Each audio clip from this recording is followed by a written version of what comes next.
Miarabantsika indray rakizy a. Mahafinaritra indray ny mihaona e. Ie, mahafinaritra foana ny fiarahantsika isaky ny tafahoana eto. Amin'ity anio ity isika dia anaraka zavatra maro isan-karazany indray ihany koa tahaka ny mahazatra antsika. Dia anaraka lohahevitra vaovao. Lohahevitra antsika indray dia tsy maka lavitra isika fa ny fampianarana, ny torohevitra omen'ilay zokintsika sy mpampianatra antsika dia iza re izany e? Jesosy ilay mpampianatra lehibe. Meny torohevitra mahafinaritra foana isika ary henoko fa tena tianao mihitsy izany hoe ho mpianatra Jesosy izany e. Tena tianao mihitsy ny ampianarina foana e. Izaho koa aloha dia tena tiako e. Ie, lohahevitra ho raisintsika ary androany izay ampianarina sy atolony antsika dia mahakasika ny fankatoavana. Efa nataontsika ve? Tsy maninona, tsara foana ny mamerimberina rakizy. Satria izao rehefa mandeha eny ny fotoana dia matetika adinontsika na lasa variana isika dia very indray ilay fankatoavana. Dia mila averimberina foana. Raha vao tsy averina dia lasa adino. Enena ny olon-dehibe koa arane dia tafiditra ao anatin'izany e. Rehefa tsy ampatsiahivina matetika ny zavatra anankiray dia adinodino. Izay ny antony mbola hiresahantsika mandrakariva ny atao hoe fankatoavana. Indraindray koa tsika rakizy dia mieritreritra fa rehefa mbola kely dia tsy maninona tsy mankatoa ary. Satria hoe aoka izay mbola kely ka tia ny dada sy neny foana izay ary tambatambaziny foana rehefa mody mamitoany kely rehefa avy eo. Na koa hoe efa lehibebe isika dia mieritreritra fa ho an'ny zoky izany ho an'ny lehibebe kokoa. Fa tsy natao ho an'ny ankizy. Na hoe ao ny olon-dehibe ny tokony hankatoa fa izay nge mbola kely dia tsy maninona izany e. Tsy rakizy, natao antsika rehetra ny fankatoavana. Na any am-pianarana io, na ao an-tokantrano io, na any am-piangonana io, n'aiza misy antsika dia tena ilaina mandrakariva ny mankatoa.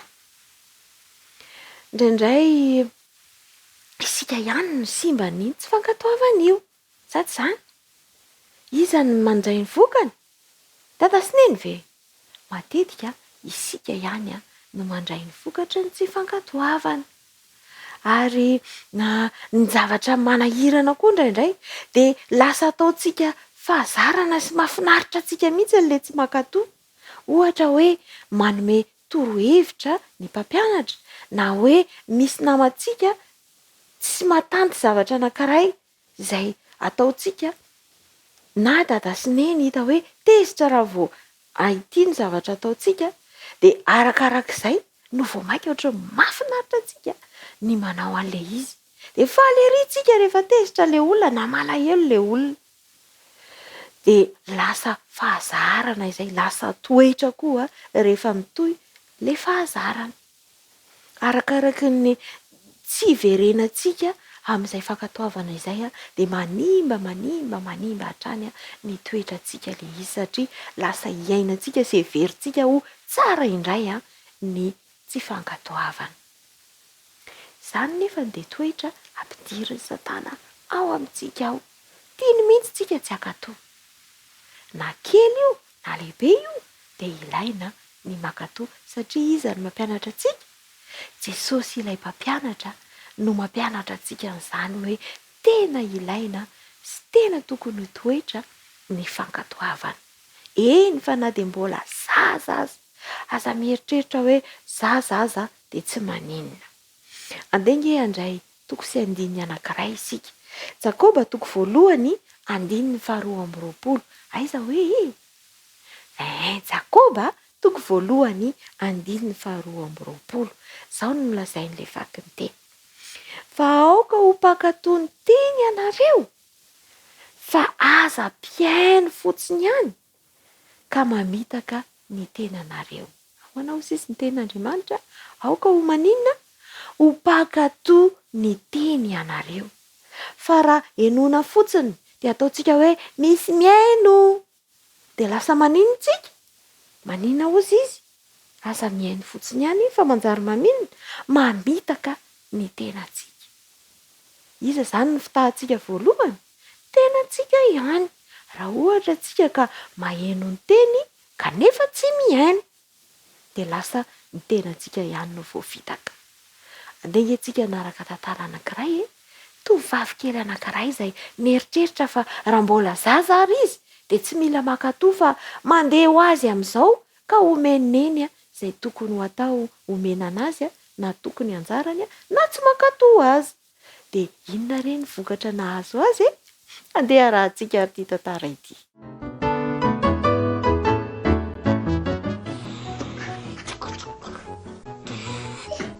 Ina kosa mifeona helikoptera ny zidy zany ka. Tanjy ity tsy mety mandeha le ambany fa le ambony any dia ity fotsy manao droro droro. Za be feo a?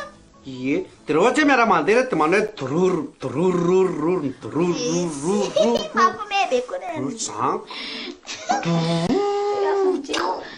Fa toa tsy mahazo manao accident amin'ireny sabako ireny fa mahay vily. Ie, tsaka amidony.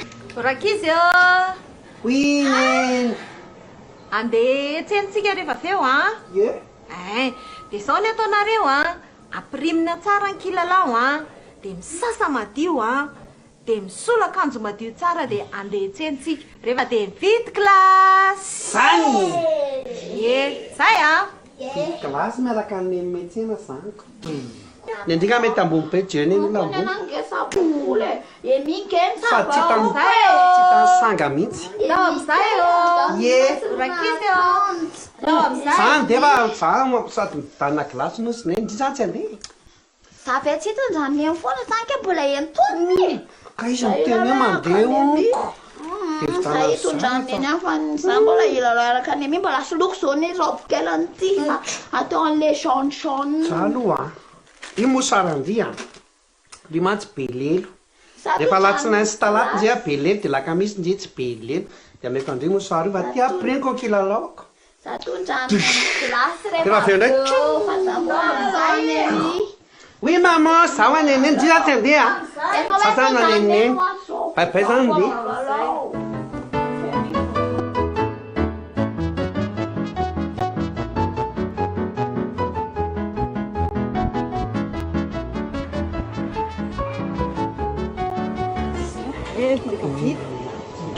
Ireo beta be ny entana azotsika io le mpivarotra gilasy Dia vitanina kilasy io sa? e sady vaovavao mihitsy izy Hoe malagafy resy inona? zay nge le mifanarahany rehefa endry dia mahazo Merci maman. andao amin'izay tsika ho any ary Kilasy. Tatama fa misy tongona be. tsy maninona eo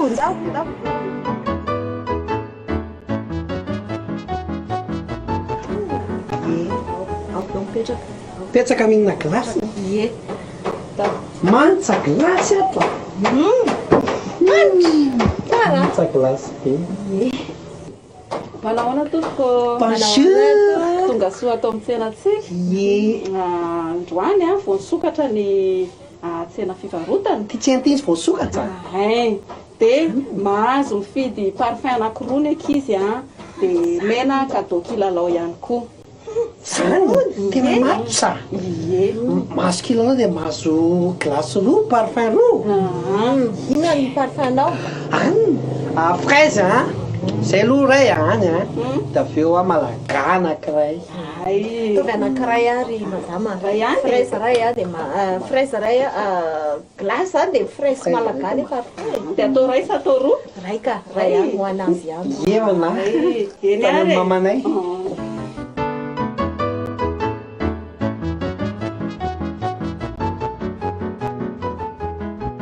Tem glace C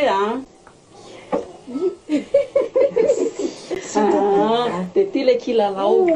Tiako ana. Dia verena indray amin'ny manaraka. Saotra maîtresse moa sa mpivarotra. varotra io fa tsy maîtresse ho any glacenao ary Ilalovako avy ty lohako sao dia zao. Azo tompo. Misy jumbo angamba izy zany. tsy jumbo zany ny glace fa misy parfum reny dia misy crème dia misy siramamy Hitako mamy. sily Oui. azonao entina ve iny Ie, entinako. andao tsika hody fa manjary taraiky be tsika hariva aty andao dia ny andalana ianao mihinana azy andalina hoanina ko raha latsaka taona atao moramora atsika andeha dia andobola aloha Ie. dia efa tonga dia mandehana aty ny lalana sary tovo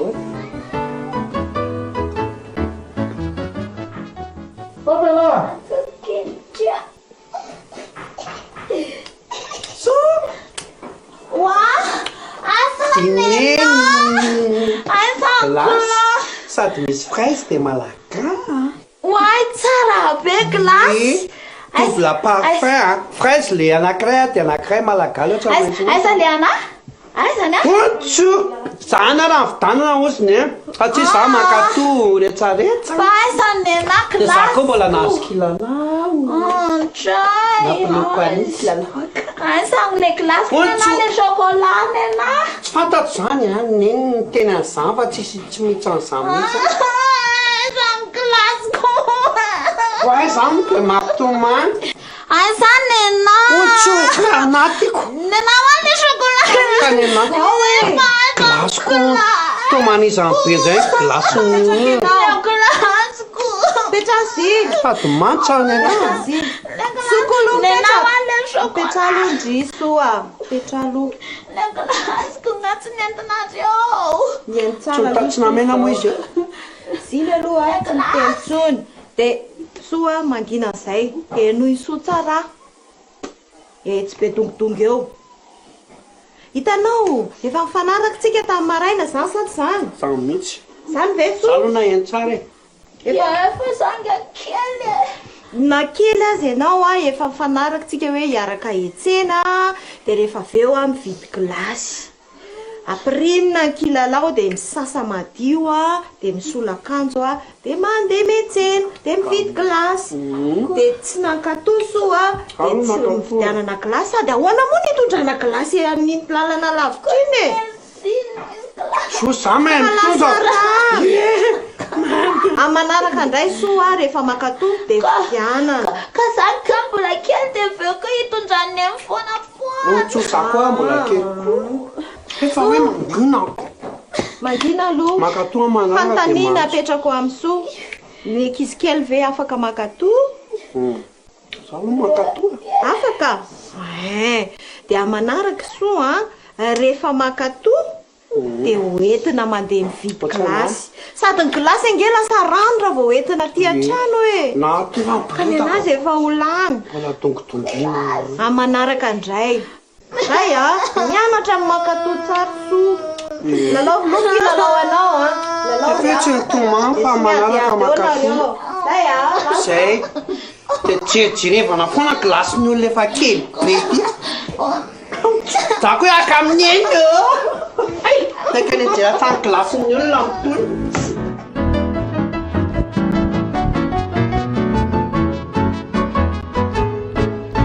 iny ary le tantara rakizy nanantena tokoa isoa fa raha mbola kely izy dia tsy maninona fa mandeha ho azy izany hoe tsy voatery makatoa zany inona nanjo azy tsy nahazo glasy izy ny tsy fankatoavana dia iza ihany no misaka ny fokany ny tenantsika ihany rakizy tsara ny makatoa tsara ny manaraka ny toromarika omeny tatasineny omeny mpampianatra omeny ny zoky ary indrindra ny toromarika izay omeny Jesosy atsika fa handray vokatsoa isika raha ohatra ka mankatoa tianareo ve zany miankatoa indray ie mahafinaritra izany tsara foana ny amerimberenantsika azy mba hahatonga le izy ho lasa toetratsika mangataha amin'i Jesosy mba homeny anao ny toetra tsara mahay makatoa angatahantsika izao zany andao ary hivavaka tsika dia angatahantsika amin'i Jesosy izany toetra izany zay ndao ary akombona ny tanana akipy maso fa hivavaka tsika Andriamanitro sotranao zahay fa nampianarinao indray naverimberinao aminay indray fa tokony ho toetranay ny tia makatoa mamelany elokay fa matetika zahay tsy miraraha izany toetra izany matetika izay mieritreritra fa raha mbola kely dia tsy maninona izany mifoana zahay Jesosy io ampianaro izahay, ampio izahay mba ho tena zanaka, zaza, tanora, olona rehetra tia mankatò ary indrindraindrindra mankatò anao. Atao ho lasa tena toetranay tsara indrindra izany. Amin'ny anaran'i Jesosy. Amen. Izay indray ara mahakasika an'iny mbola be da be zavatra ho arahantsika, aza mbola miala aloha.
Resantsika teo aloha rakizy hoe tsara foana ny mamerimberina, satria amin'izay lasa hay tsara le izy ary lasa fahazarana ary lasa toetra. Dia izao misy zavatra tiako averimberintsika ity, misy zavatra tiako averina indray ity zavatra ity. Tadidinao ve ny baibolinao? Hainao tsara ve mijery ny baibolinao? Andeha ho jerentsika verenana indray ilay tapany any amin'ny testamenta vaovao. Hainao ve ny filaran'ny baiboly? Andeha averintsika indray ilay hira niarahana tamin'ilay laingo laingo sisa moa? Ie, laingo sy jady. Ie, averintsika indray ilay izy dia ataovy izay ahaizana tsara an'ilay izy, amin'izay hainao ny baibolinao. Zany a da hoary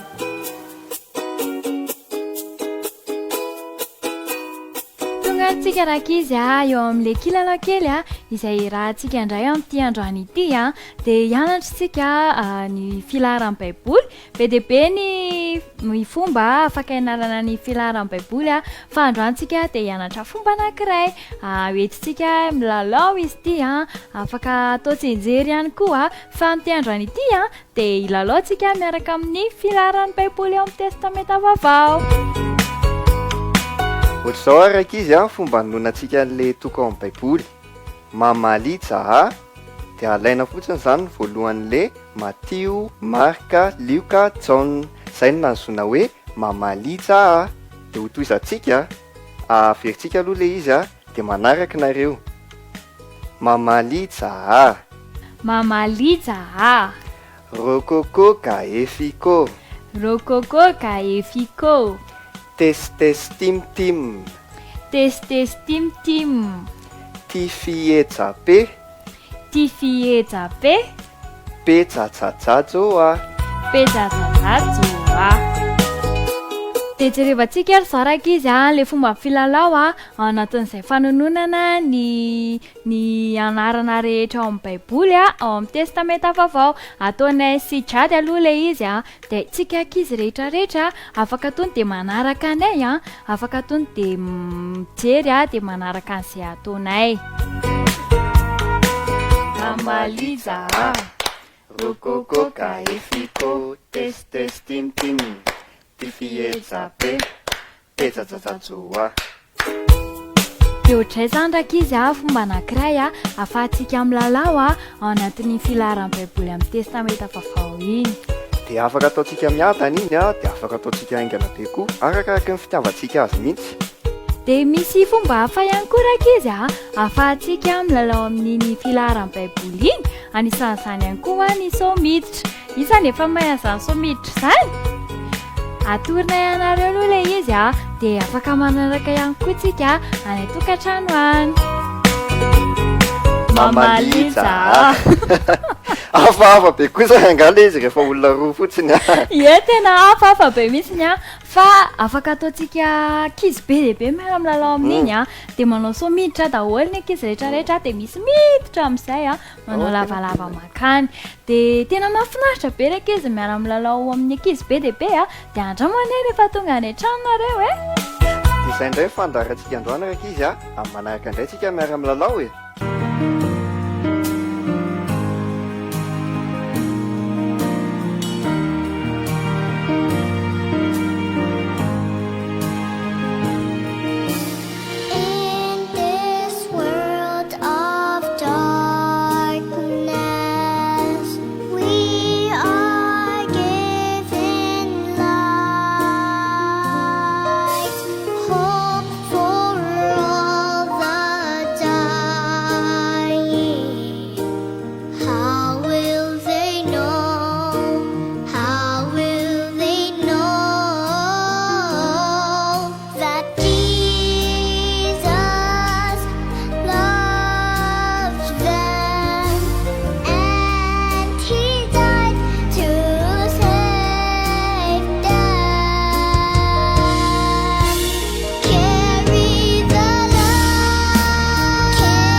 sao indray tsika rakizy dia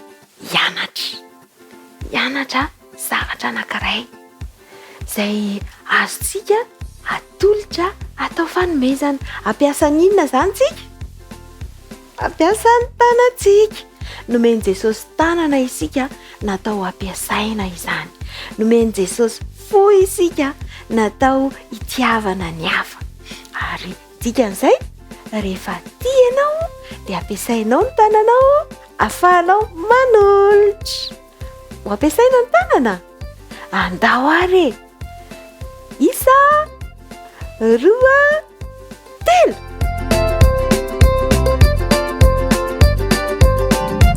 Androany dia zavatra anankiray vaovao bendreny ianarantsika momba ny asa tanana na décoration.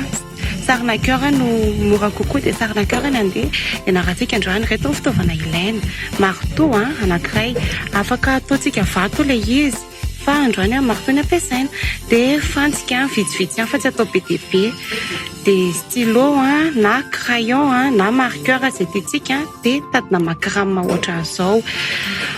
Afaka atao kofehy, afaka atao tady kely izay ananantsika any an-trano any ihany koa, fa androany makrama no ampiasaintsika.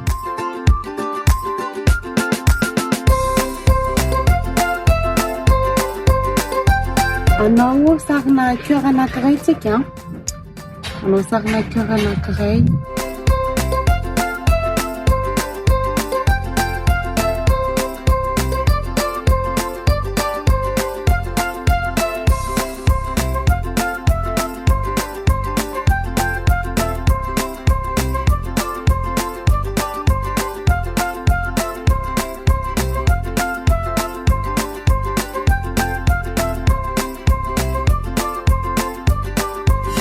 Iny amin'izay no asitsika fantsika miaraka aminazy.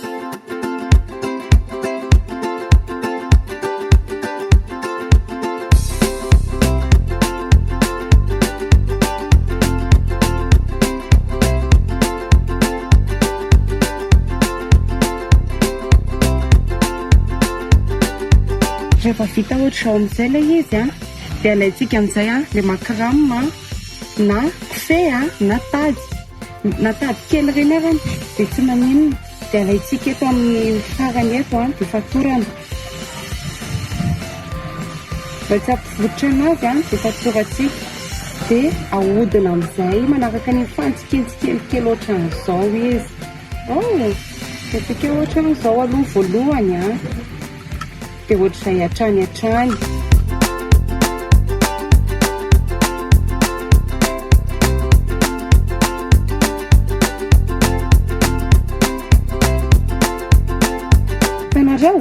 Mahazo ohatr'izao tsika dia afaka averina fanindroany amin'izay ilay izy.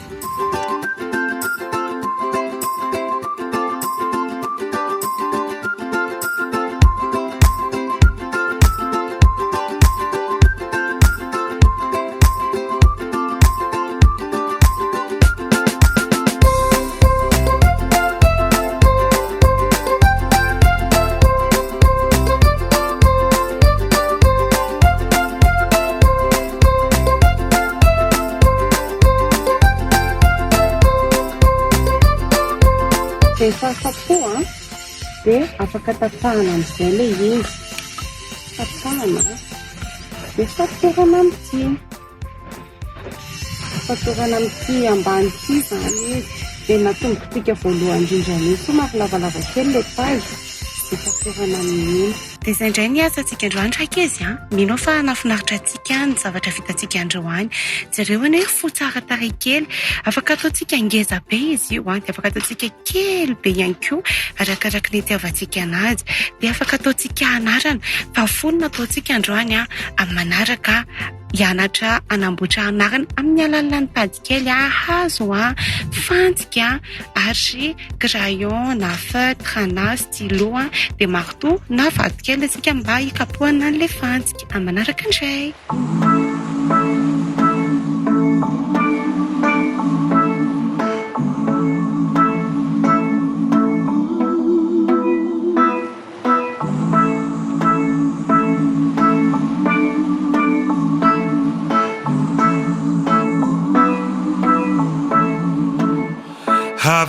peace like a river. I've got peace like a river. I've got peace like a river in my soul. I've got peace like a river. I've got peace like a river. I've got peace like a river in my soul. I've got love like an ocean. I've got love like an ocean. I've got love like an ocean in my soul. I've got love like an ocean. I've got love like an ocean. I've got love like an ocean in my soul. I've got joy like a fountain. I've got joy like a fountain. I've got joy like a fountain in my soul. I've got joy like a fountain. I've got joy like a fountain. I've got joy like a fountain in my soul. I've got peace, love and joy like a river. I've got peace, love and joy like a river. I've got peace, love and joy like a river in my soul. I've got peace, love and joy like a river. I've got peace, love and joy like a river. I've got peace, love and joy like a river in my soul. Peace, love, joy. Peace now. Peace, love, joy. Love now. Peace, love, joy. Joy now. In my soul. Peace, love, joy. Peace now. Peace, love, joy. Love now. Peace, love, joy. Joy in my soul. Tonga sondraitsika rakizy ato anatin'ity fandaharana zamy-miaina ity aloha hevitra vaovao indray no resahantsika amin'ity androany ity izay no ampitondraina lohateny hoe ahoana natao rehefa miresaka amin'ny olona anankiray isika. Voalohany indrindra aloha dia tsy azo atao mihitsy ny mitsakitsaky siligoma rehefa miresaka amin'ny olona isika satria nahoana lasa ohatran'ny hoe tsy mamelanja ilay olona miresaka amintsika isika no sady tsy fahalalam-pomba ihany koa izany. Inona ihany koa tsy azo atao ny milalao telefona rehefa miresaka amin'ny olona isika. Mitovy amin'ilay hoe tsy mamelanja amin'ilay olona ihany sady ihany koa tsy miaino an'ilay olona isika rehefa sady milalao telefona no miresaka amin'ny olona. Ohatran'ny hoe tsy mifantoka amin'ilay resaka isika dia lasa tsy haintsika akoriny izay zavatra resahan'izy ireny. Fahatelo tsy azo atao ihany konkoa ny mananaonao zavatra hafa rehefa miresaka amin'ny olona isika satria lasa tsy miaino an'ilay olona ihany koa isika no tsy mifantoka amin'ilay resaka no sady lasa malahelo ilay olona miresaka amintsika rehefa vao tsy rarahintsika ry zareo. Dia anatin'ny lalàna ny ao amin'ny GIA moa ny hoe mijery olona manatrika tsara rehefa miresaka dia noho izany mila miresaka tsara amin'ilay olona sady mijery tsara an'ilay olona dia sady miresaka tsara valiana izy rehefa manontany ianao koa afaka miresaka ao anatin'izay dia izay no tena tokony ataontsika rakizy rehefa miresaka amin'ny olona anankiray isika. Mety ho ray aman-dreny izy io mety ho pasteur mety ho chef tena na chef mety ho maîtresse any am-pianarana dia izay zany no tena tokony ataontsika rehefa miresaka amin'ny olona isika.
izy nahafinaritra indray iny fiarahantsika iny.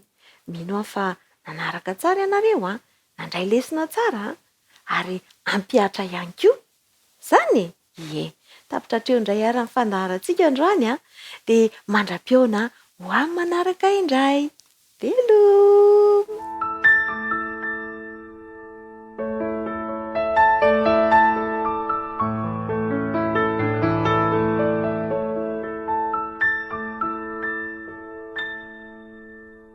Wonderful, merciful Savior, precious Redeemer and friend, who would have thought that Lamb could rescue the souls of men?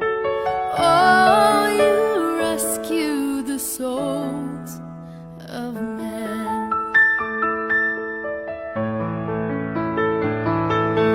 Counselor, comforter, keeper, Spirit we long to embrace. You offer hope when our hearts have hopelessly lost our way. Oh, we've hopelessly lost the way. You are the one that we praise. You are the one we adore. You give the healing and grace. Our hearts always hunger for. Oh, our hearts always hunger for.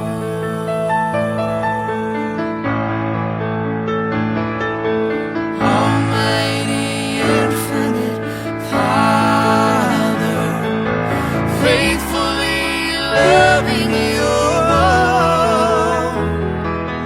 Here in our weakness you find us, falling before your throne. Oh, we're falling before your throne. You are the one that we praise. You are the one we adore. You give the healing and grace. Our hearts always hunger for. Oh, our hearts always hunger for. You are the one that we praise. You are the one we adore.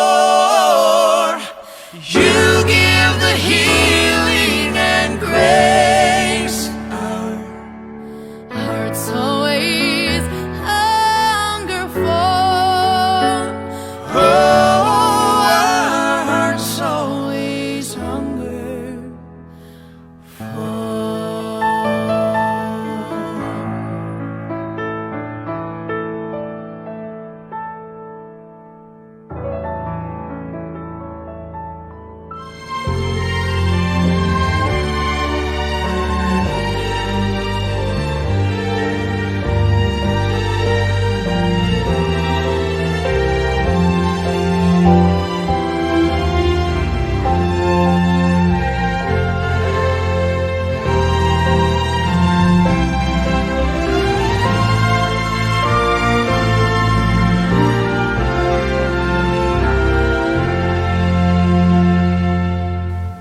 Nipoka faliana ny fonay afaka miaona finaritra aminao mpanaraka ny fandaharana indray izay raha isika tombontsoa fitahina manokana avy amin'Andriamanitra izany.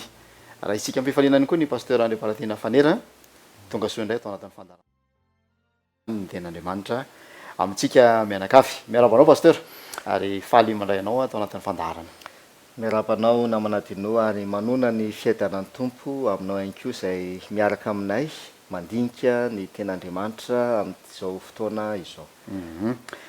Mbola anatin'le loha hevitra lehibe zay ankinanaina hoe Kristy fahamarinantsika ihany tsika pasteur a, ary tao anatin'ny herinandro vitsivitsy a de nisy loha hevitra zay nojerentsika mikasika an'ireo kojakoja ao anatin'ny fitoerana masina zay fa nandramantsika nidirana no azavaina ary nizarana ny ten'andriamanitra teto a niaraka tamin'ny mpanaraka ny fandaharantsika. Androantsika somary anao jeritodika kely satria misy fanontaniana manitikitika zay apetraky ny mpanaraka ny fandaharana isan'izany ny hoe ny fandraisana an' Jesosy a amin'ny alalan'ilay fanaovana fanatonana ny altara ve ampy sa tsy ampy ahafahana mamaritra ny famonjena ny olona anankiray a ary raha le fanazavana nentinao ataon'ny fandarana maromaro a zay narahantsika fanontaniana anankiray zay atao hoe andrasany maro mihitsy ny valiny a ary efa nisy ampahany kely no valiana de vao mainka miteraka fahalianana indray ho an'ny mpanaraka ny fandarantsika tompoko. Marina tokoa zany a tsara mihitsy zany a ny somary anamafisatsika kely a ny fanazavana satria mba tsy ahatonga atsika tafalatsaka ny amin'ny fandraisana diso ny lay ten'andriamanitra sy ny fanazavana zay nampitaina zany a tamin'ny alalan'le hoe Kristy fahamarinantsika. Fa mialohan'izay na manadino de tiako zany ny somary manamafy kely hoe fa maninona isika zany a no tena hoe mandany fotoana satria somary lavalava ihany le izy mandany fotoana nandinika ny olo a hevitra io amin'ny alalan'ny fanompoam-pihavana zay atao amin'ny fitoerana masina.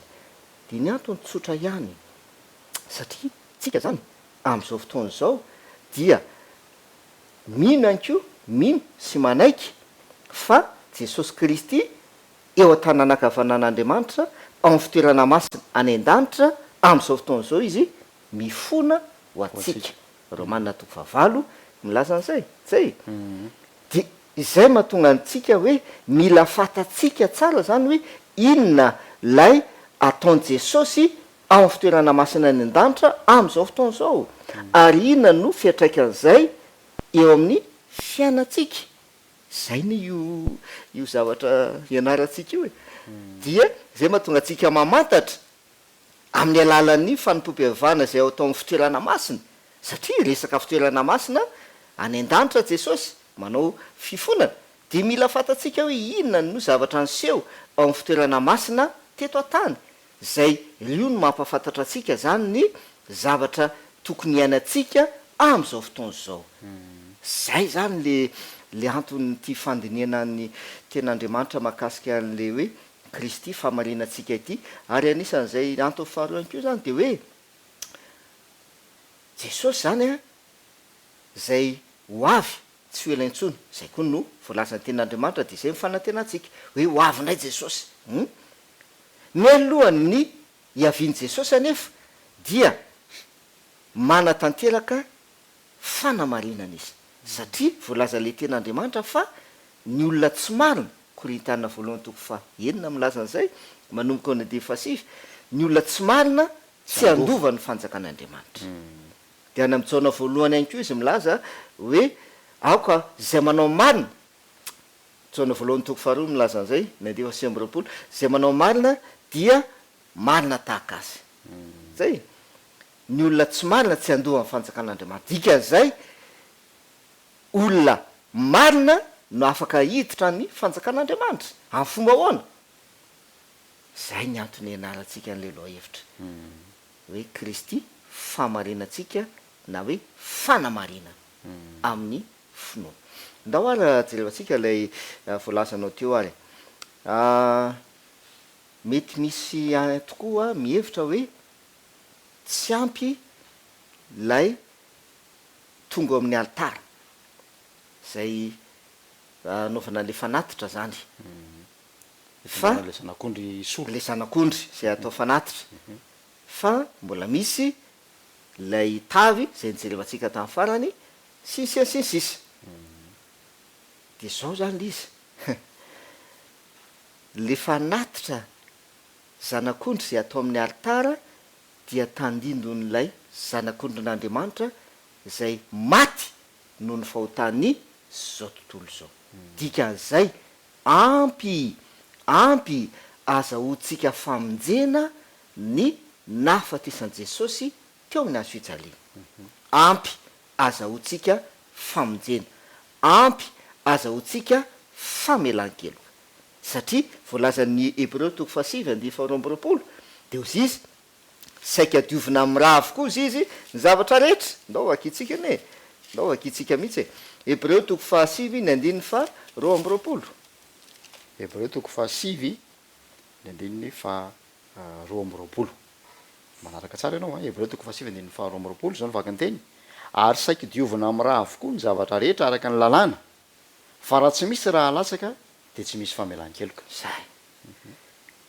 raha tsy misy raha latsaka tsy misy famelan-keloka diovina amin'ny raha avokoa sady famelan-keloka zany le raha latsaka no fanadiovana zay mahatonga le hoe le rano zanak'ondry zay natao fanatitra atao amin'le altara dia ampy azahoantsika famelan-keloka ampy hanadiovana atsika ihany koa ao a fa inona ny zavatra miseho de tsotra ihany rehefa nandray sy nanaiky an Jesosy ho mpamonjy ny tenany lay mpanota dia manomboka eo miova ny fiainany de zay no asehon'ireo dingana zay ny fatalitsika zay ny elizy rehefa nanaiky an Jesosy ho mpamonjy ny tenany le mpanota ka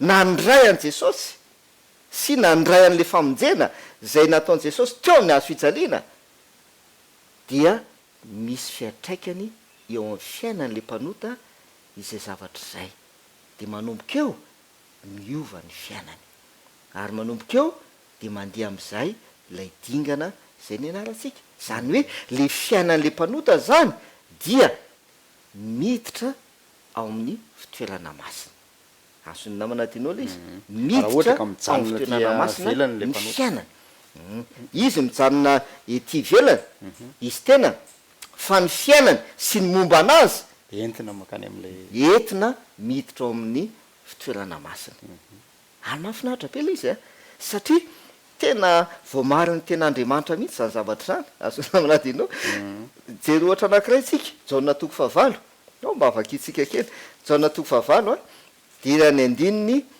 avakitsika ny andininy fa 1:20 Jaona 9 ka ny andininy fa 1:20 zao ny vaky ny teny ary hoy izy tsy misy tompoko de ho Jesosy za koa tsy manameloka anao mandehana ary am'izao sisa izao de aza manota intsony zay io zao tena ohatra tena azo tsapaitanana sy mazava tsara mahakasika zay fanazavana zay le vehivavy mpanota nanota jangajanga dia nentina teo am' Jesosy eo amin'ny altarany zany tonga teo am' Jesosy lay vehivavy inona zavatra anseho hoy Jesosy izaho tsy manameloka anao na hoe hovatsika kely izaho mamela ny elokao zay le fanatitra ampy azahoantsika famelan-keloka ny nafatesan Jesosy fa ozy Jesosy izaho tsy manameloka anao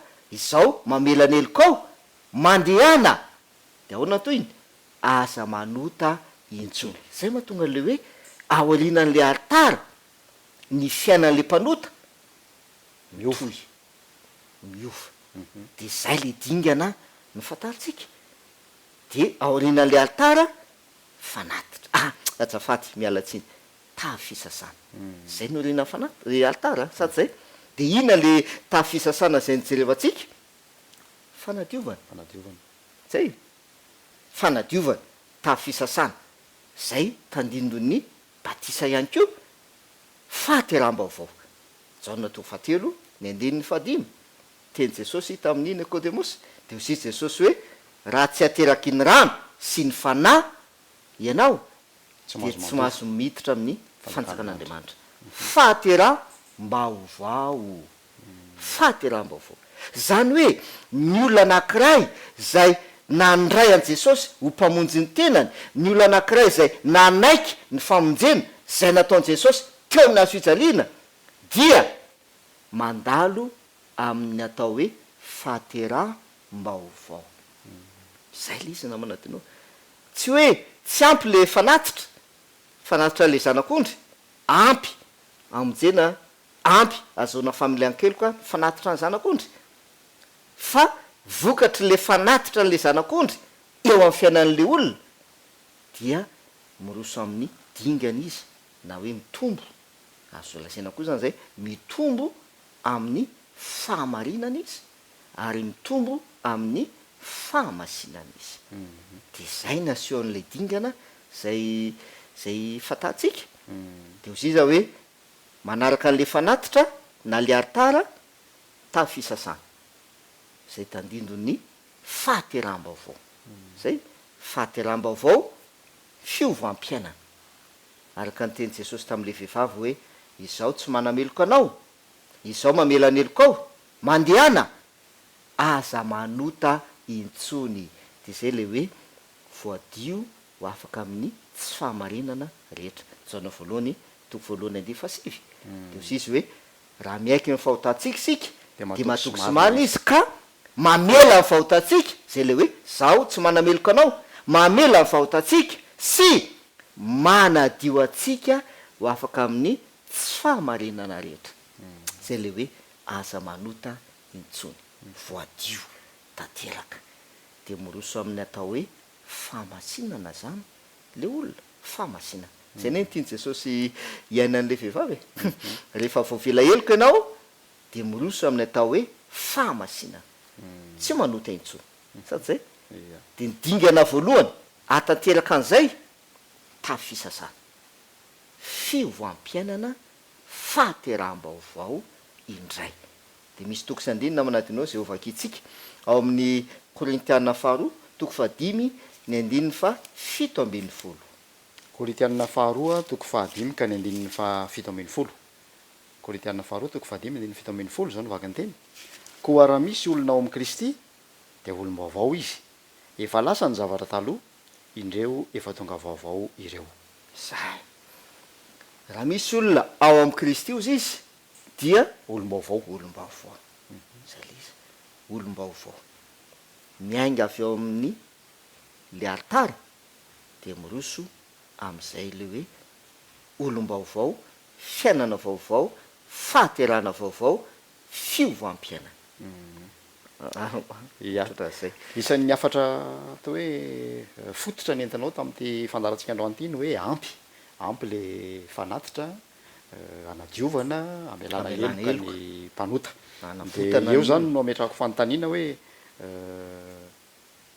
raha oviana no vonina io le famelan-keloka sy le antoky ny fanadiovana io a ho an'ny mpanota anankiray zay mahatsiaro mahatsapa-tena fa nanota izy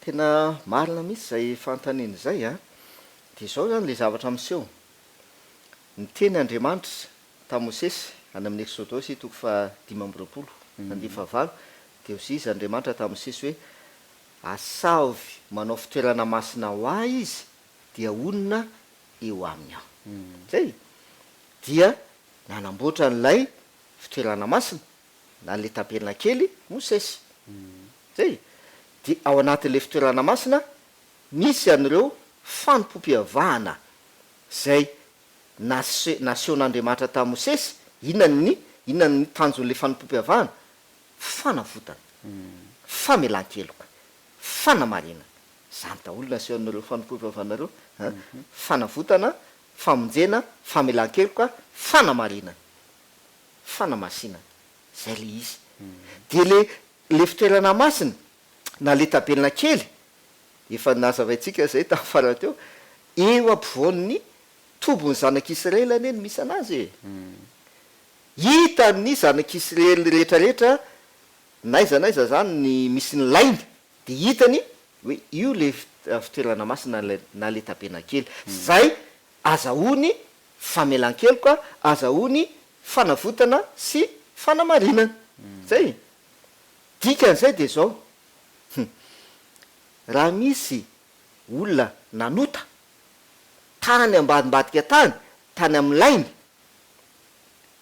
le fanamarinana azy na le famelan-keloka zay ho azy efa io efa permanent io efa io efa mipetraka eo efa vonona omena azy zay le izy satria efa io lay fitoerana masina io no misy ny famelan-keloka ao no misy ny fanavotana le olona nanota tany amin'lainy tany le fanamarinana sy le famelan-keloka zay ilainy efa io efa vonona eo zay le izy fa mba azahonin'le mpanota an'lay famelan-keloka sy le fanamarinana de inona tokony ataona manatona eo izy manatona izy manatona an'lay fitoerana masina izy mba andraisany an'le famelan-keloka sy le fanamarina manatona izy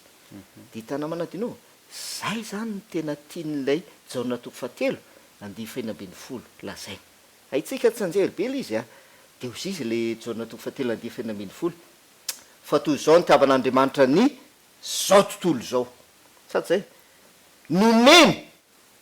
nomeny anisa an'zao tontolo zao ny zanan'lay tokana nomeny ny zanan'lay tokana zany hoe ny famelan-keloka sy ny famonjena na ny fanavotana dia efa nomen'andriamanitra an'zao tontolo zao tamin'ny alalan'i jesosy zay mahatonga le hoe efa eo anie le famelan-keloka efa hitan'le olona maso eo hoe io amin'ny alalan'le fitoerana masina io efa hitan'io io iza nefa nanota ho azy ve famelan-keloka io raha tsy manatona izy za moa zany tena nanota mihitsy eo amin'lainy zany izy ao anaty laina ao izy mietrehitra tena nanota le famelan-keloka nefa efa io manatrika anazy io mila manatona izy toko mila manatona izy mba azahony an'le famelan-keloka de izay le jaona toko fahatelo andihy fahinambiny folo nomeny zanan'lay tokana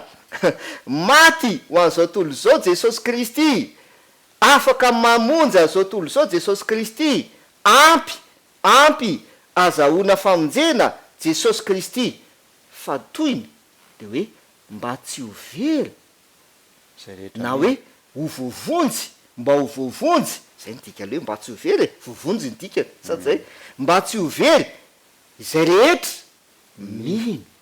mino azy fanana fiainana zay nyle izy de zay mahatonga atsika namanadona le hoe fanamarinana amin'ny finoana de koa le tenany amin'ny hebreo le milaza hoe raha tsy ampy finoana de tsy misy azo atao azaona sitraka amin'andriamanitra fa izay manatona an'andriamanitra azy izy dia tsy maintsy miny fa misy izy sady mpamaly soa zay rehetra mahasoto mitady azy zay zany le izy mahafinaritra mihitsy zay fanazavana zay ary inoko fa takatry ny rehetra misy an'ilay voambolana fampiasany sotra masina hoe isaina ho fahamarinany aiza ho aiza zany no andraisan'le mpanotana zay fahamarinana isaina ho azy zay am'izay dingana rehetra zay manomboka eo am'le fahatongavan-tsaina hoe nanota sy reo drafitra maromaro zay tanterana amin'ny fitoerana masina inona no anazavana zay hoe isaina zay lay fahamarinana ay ohatrohatra zao zany le fandeha le izy mifandray tam'le fanazavana zay mihitsika teo mihitsy hoe le famelan-keloka sy le fanamarinana an'le mpanota efa nomen'andriamanitra tamin'ny alalan'i jesosy tamin'le alalan'i jesosy efa hitan'ny zanak'israely maso mihitsy hoe io amin'ny alalan'lay fitoerana masina hitany io le famelan-keloka ao misy le famelan-keloka ao no misy le fanamarinana ao iza nefa nanota zay le hoe isaina zany hoe le famelan-keloka sy le fanamarinana azy zany dia efa isain'andriamanitra ho azy ho an'ny zanak'israely rehetrarehetra nizanizy efa nisaina ho an'izy ireo ny fanamarinana amin'ny alalany fitoerana masina njenona tsangana io fa eo le hoe mba azahoany le mpanota n'lay famelan-keloka de mila manantona izy, mila miditra ao amin'ilay fitoerana masina izy mandray anazy. Sady zay de zay le zarainy de azony izy am'izay fotoana zay.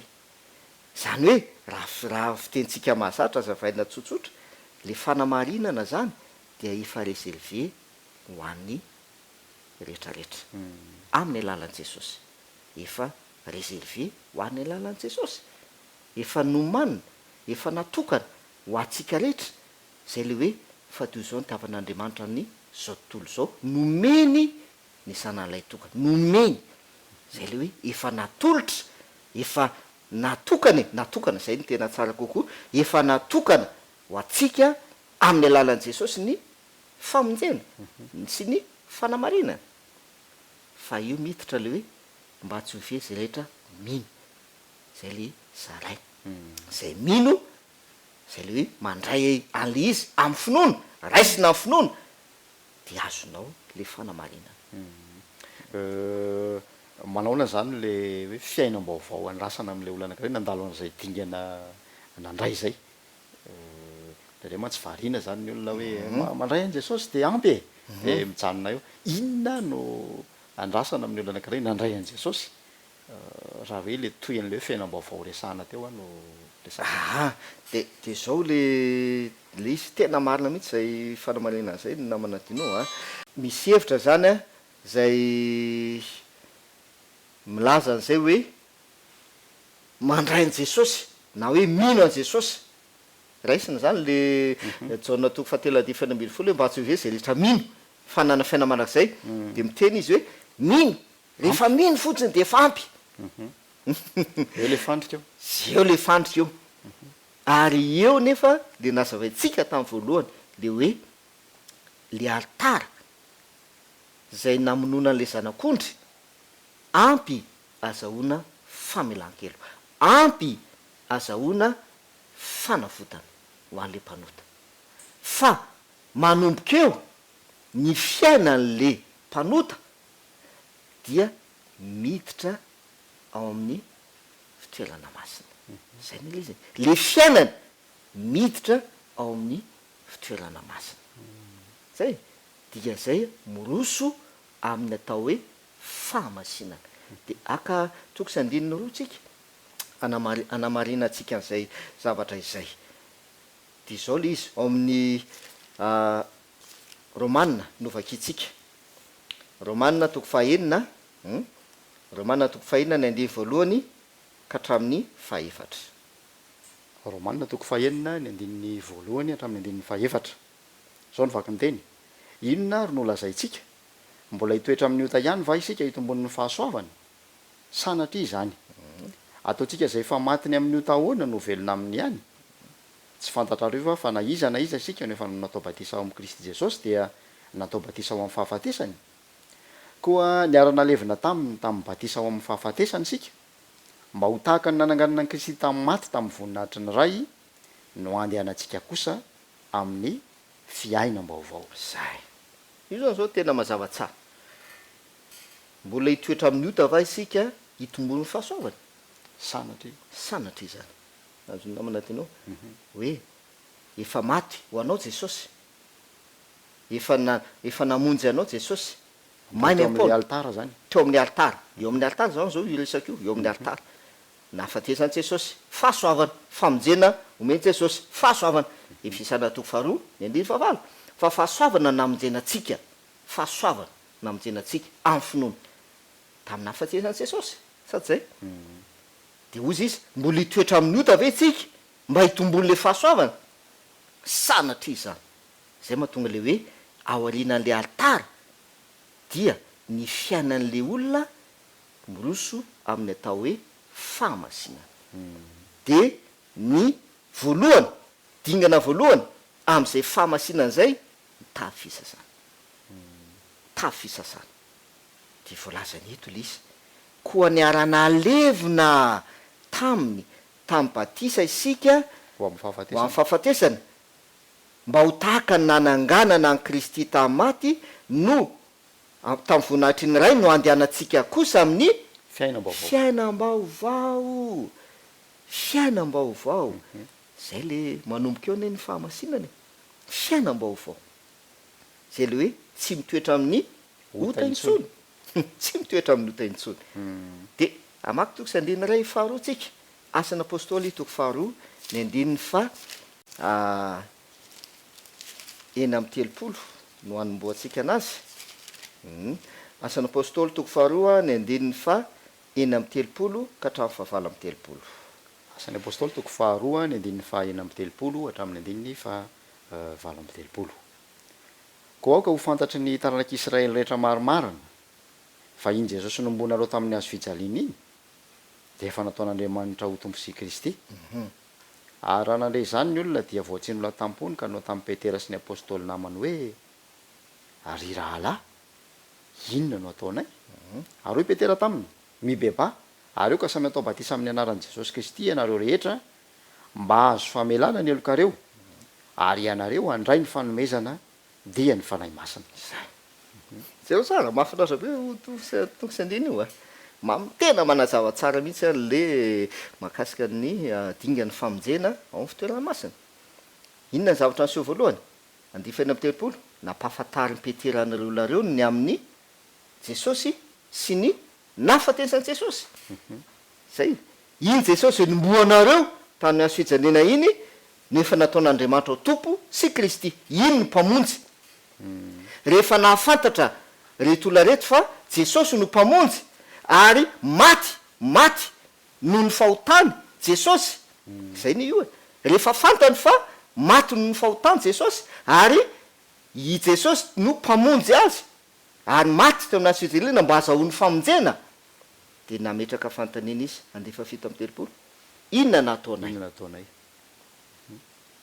valiny dinga andifa valo amin'ny telopolo mibeba zay le hoe miaiky ny fahotany eo amin'ny lohan'ilay zanak'ondry altarandray io zany zao raha atao mbola eo amin'ny altara foantsika fitoerana masina mbola eo amin'ny altara mibeba miaiky eloka mibebaka dia aoka atao batisa tavy fisasana indray eo am'le fitoerana aoka atao batisa inona le batisa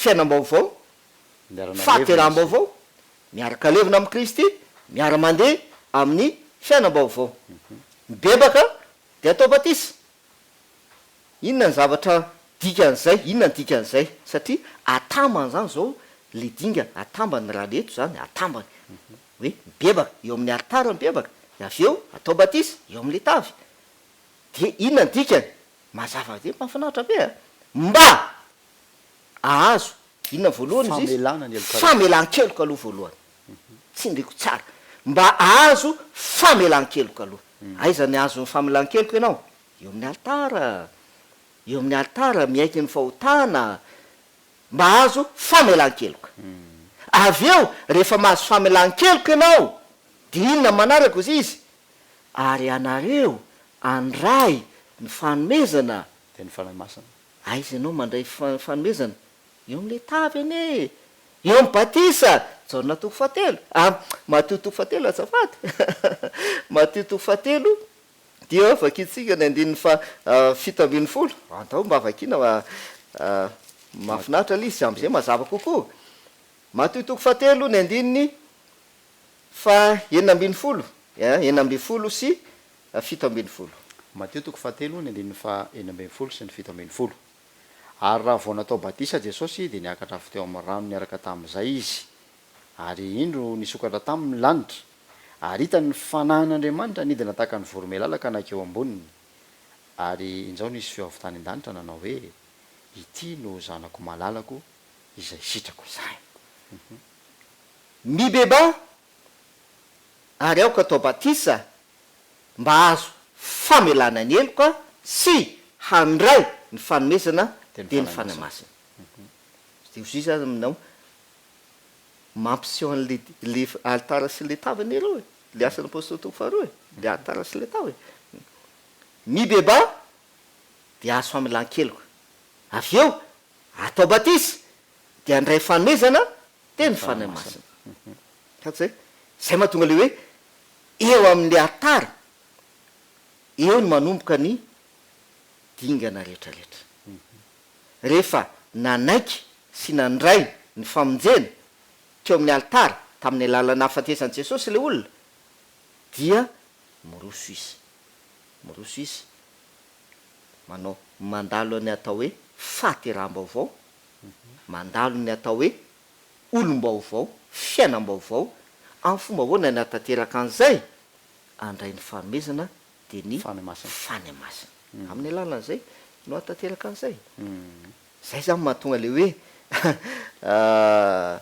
tsy mijanona eo amin'ny altara zany le fiainan'le banoty tsy mijanona amin'ny altara ia tsy lany mamina ny ten'andriamanitra kanefa manapetra ny fotoana inoako fa nitondra lesona sarobidy ho antsika ary na fatanantsika ny toerana misy atsika ihany koa zay fanazavana nentin'ny pasteur andre paratina fanera izay ndao entina mbavaka indray ary satria zavatra sarotra no miandry raha ohatra ka tsy miantehitra amin'andriamanitra amin'izany taridalina izany vavakantsika raha inay izay ny an-danitro misaotra satria mazava aminay ny amin'ny famonjena zay ataonao maty teo amin'ny asojaliana ianao jesosy le zanak'ondrin'andriamanitra mba azahoanay famelan-keloka ary azahoanay famonjena ihany koa ampy hamonjy anay nafatisanao ampy io zay hanaiky anao ampy io zay andray ny famonjena zay omenao sy ny famelan-keloka ihany koa ka ny fiainanay sisa rehetra dia hampiseho izany famonjena zay nomenao izany amin'ny alalan'ny fiainam-baovao miaraka aminao amin'ny alalan'ny fiovampo ihany koa fahateram-baovao ka andehananay amin'ny fahamarinana sy ny fahamasinana ka iny tokantrano tsirairavy mba ho tena zava-misy eo amin'ny fiainany tsirairavy ane izany teninao izany amin'ny anaran'i Jesosy amen. Eny ary satry foana mbola hiaraka eto kanefa voafetrany fotoana isika mankasitraka indrindra ny faharetanao nanaraka ny fandarantsika hatramin'ny farany misaotra ny pasteur andre paratina fanerainy koa nalaky eo fitaovana toepahitan'andriamanitra nizara izany teny izany manampiresaka ho amin'ny manaraka indrindra